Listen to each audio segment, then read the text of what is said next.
परम पूज्य वात्सल्य रत्नाकर आचार्य 108 श्री विमलसागर जी महाराज के पट शिष्य परम पूज्य मर्यादा शिष्योत्तम आचार्य 108 श्री भरतसागर जी महाराज की शिष्या बालयोगिनी सरल स्वभावी मोक्ष मार्ग प्रकाशिका वात्सल्य चंद्रिका श्रुताराधिका आर्यका गुरुमा नंदीश्वरमती माताजी वर्तमान में सीकर जिले के मंडा सुरेरा में विराजमान है। गुरुवार को माताजी ने गांव की गौशाला का निरीक्षण किया, जिसके साथ ही ग्रामीण वासियों को गौशाला में प्रवचन के माध्यम से आशीर्वचन दिया।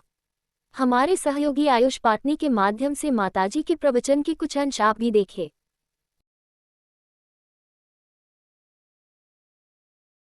की अहिंसा में जैन धर्म की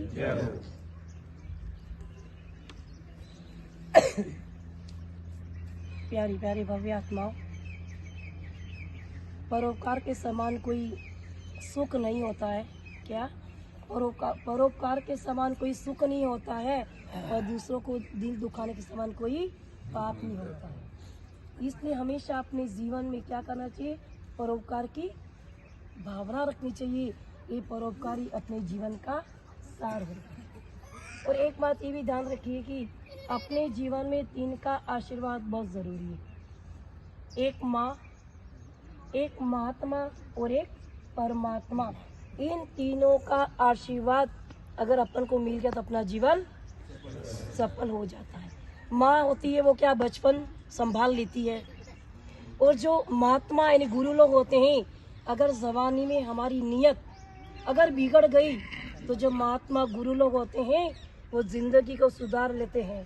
और जो परमात्मा होते हैं, अगर बुढ़ापे में हमारी मौत बिगड़ जाए तो परमात्मा सुधार लेते हैं। इसलिए माँ, महात्मा और परमात्मा, इन तीनों का आशीर्वाद अपने जीवन में बहुत बड़ा होता है।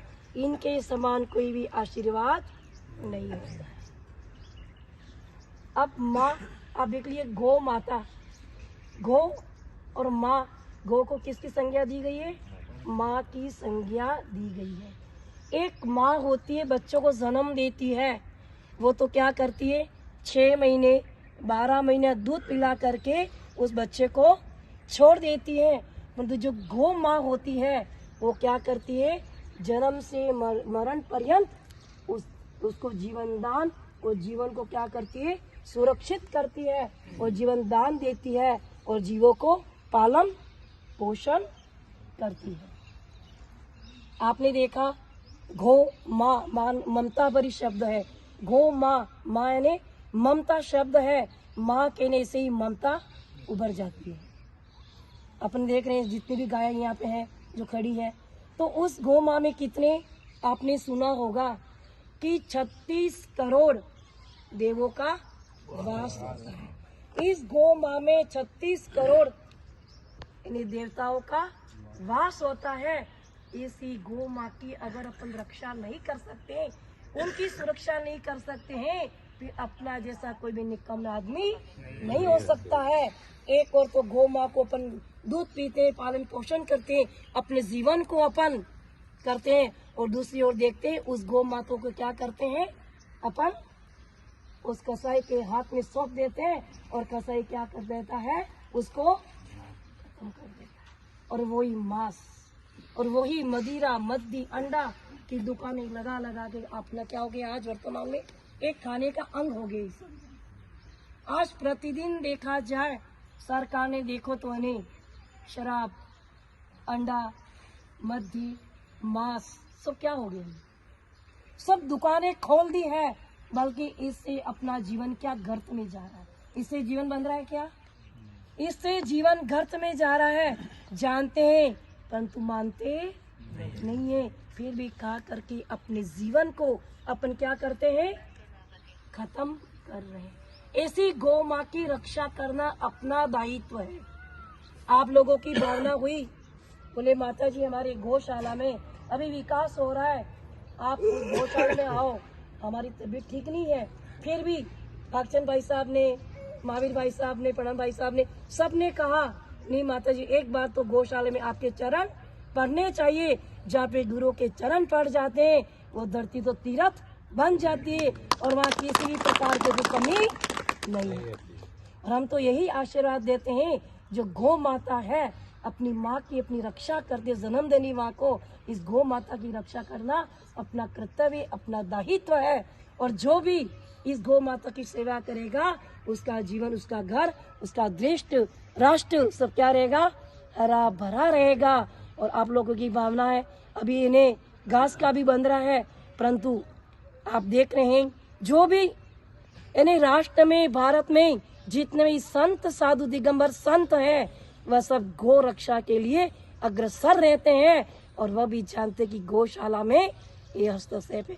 तो आगे बढ़ के हम यही आशीर्वाद देते हैं कि आपके गौशाला उत्तरोत्तर विकास हो। मंडा वाले जैन समाज तो आपके साथ है ही, परंतु हम कहते हैं जितने भी आस पास के समाज है, और आप लोग भी पुरुषार्थ करिए, इसको डेवलपमेंट करिए। और ये अगर आप पढ़ोगे, हिम्मत की कीमत है। अगर एक बार पुरुषार्थ कर लोगे आप, पुरुषार्थ करने वाला कभी भी पीछे नहीं होता। अगर आप लोगों ने संकल्प कर लिया कि हमें गौ माता की रक्षा करनी है, जो संकल्प कर लेता है वो अपने जीवन में बुरे बुरे विचारों से भी जीत लेता है। और संकल्प शक्ति जिसके पास होती है, उसकी मंजिल कोई दूर नहीं होती, उसकी मंजिल उसके कदमों तले होती।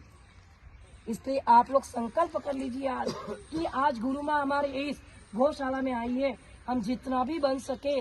और हमारा यही आशीर्वाद है कि आपके इस गौशाला में उत्तरोत्तर विकास हो, और आप सभी मिल करके इस गौ की रक्षा करें, तो हमारा जीवन क्या हो सकता है, सफल एवं सार्थक हो सकता है।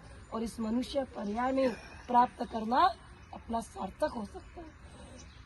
जहाँ पे 36 करोड़ देवों का वास गायों में, इस गायों को जरूर नहीं है दूध देती है, अपन कहते हैं दूध देती गाय सबको अच्छी लगती है। अगर दूध देती है गाय सबको अच्छी लगती है, परंतु कोई असहाय गाय, दुखी है, गरीब है, उसकी भी सेवा करना अपना फर्ज है। इसलिए हम आपको सबको यही आशीर्वाद देते हैं कि आप तन, मन और धन तीनों की इस गौशाला में आवश्यकता है। कोई तन से सेवा करता है, कोई तन यानी शरीर से सेवा करता है, कोई मन से सेवा करता है, और कोई धन से सेवा करता है। कोई भी काम अपन प्रोजेक्ट हाथ में लेते, तीनों की जरूरत है। अगर तीनों नहीं हो तो कभी भी अपने जो अपना संकल्प है प्रोजेक्ट कभी भी पूरा